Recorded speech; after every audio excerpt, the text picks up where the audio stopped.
ఇది ఏమైందంటే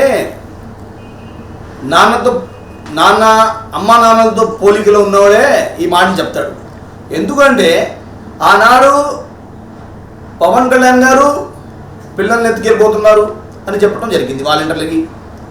ఆనాడు చంద్రబాబు నాయుడు గారు గోనీ బస్తాలు వేసుకుంటారా అని చెప్పడం, గోనీ బస్తాల వ్యాపారం, గోనీ బస్తాలు ఉద్యోగం ఇస్తారా మీకు అని చెప్పడం జరిగింది ఆనాడు. మరి లోకేష్ విమర్శలు చేయడం జరిగింది. అలాగే వాళ్ళ నాయకుడు కూడా భద్రసద్దు రెడ్డి కూడా దాంట్లో నుంచి వచ్చాడు కదా, అతను కూడా అదే చెప్తున్నాడు ఇవాళ. అంటే రాష్ట్రంలో మంచి చేసినా చెడు కింద లెక్క వాళ్ళకి. ఇవాళ మంచి ఏంటి అంటే అవ్వతాతలు లైన్లో నుంచుని 2 గంటలు 3 గంటలు 5 గంటలు పొద్దునెళ్ళి సాయంత్రం దాకా అవ్వతాతలు పింఛన్ల కోసం నుంచుంటే వాళ్ళకి పొద్దున్న తెల్లవారుజామున 5:30కి తలుపు కట్టి డబ్బులు ఇవ్వటం తప్ప అని ఈ సందర్భంగా నేను తెలియజేస్తున్నా.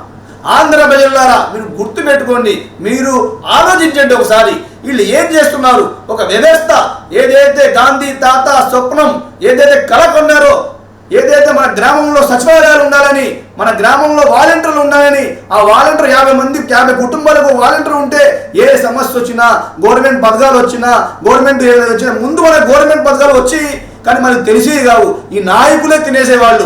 అక్కడ 100 మందిని పంచాం, ఇక్కడ 1000 మందిని పంచాం. కానీ ఇవాళ వాలంటీర్ వచ్చిన తర్వాత ఒక వ్యవస్థ లాగా, ఒక సైనికుల్లాగా వాళ్ళ పని వాళ్ళు చేస్తున్నారు.